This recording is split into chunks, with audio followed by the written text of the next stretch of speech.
We've always said we would consider new material ever since these fresh allegations, if you call them that, emerged last July.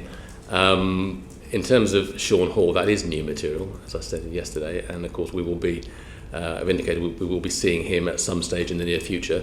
We'll then consider what he's got to say, and then consider the necessity to see Mr. Coulson. But at some stage, I imagine we would be seeing Mr. Coulson in some capacity, yes. So the process is, you've seen the New York Times article. Yes. You believe that Mr. Hall's statements in there are worth pursuing. Is that yes, right? it's new material. It's something we haven't. I mean, my understanding is that Mr. Hall was sacked some sort of 7 years ago and left the news of the world. So he never featured in an inquiry in 2006, as you can probably imagine. Why would he? But he's come up from left field, and we will consider it, and no doubt be speaking to him in the near future.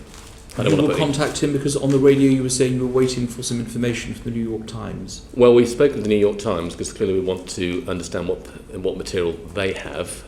They've already indicated that they're not prepared to help us on the basis that it's journalistic privilege. I understand that.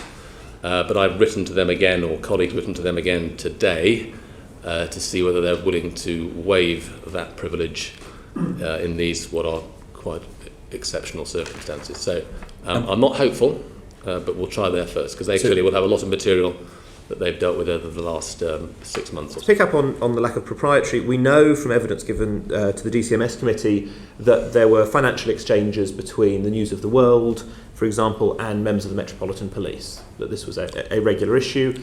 And it's been said before that the Metropolitan Police Press Department tried to get involved in this. I believe they were rebuffed. And there's clearly a question that the public have a right to be sure that the police are not affected by financial gain from newspaper, from being unable to investigate that newspaper properly. I also have concerns about thoroughness. For example, I understand that reporter Ross Hall transcribed an illegally hacked phone call from Glenn Mulcair that he recorded. According to the DCMS report, page 108, the email was a strong indication both of additional law breaking and of the possible involvement of others. That's a quote from that.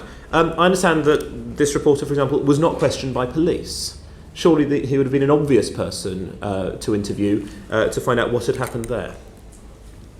The allegations that were made, I think it was this select committee, or when they made Culture, Media and Sports Select Committee around, I think it was Rebecca Wade, in 2003, clearly referred to the fact they had made payments to police officers.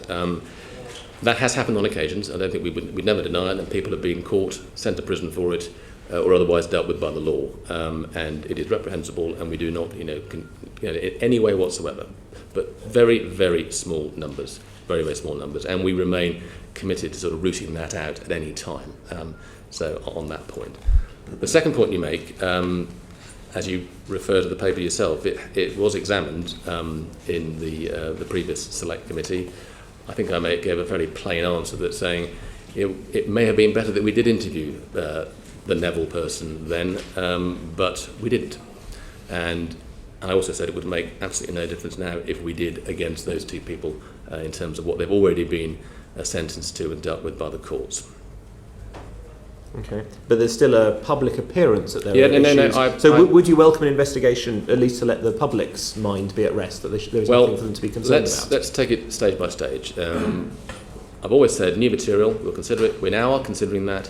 If the new material equals new evidence and warrants reopening the investigation, then that's what we'll do. And I'm absolutely clear on that point.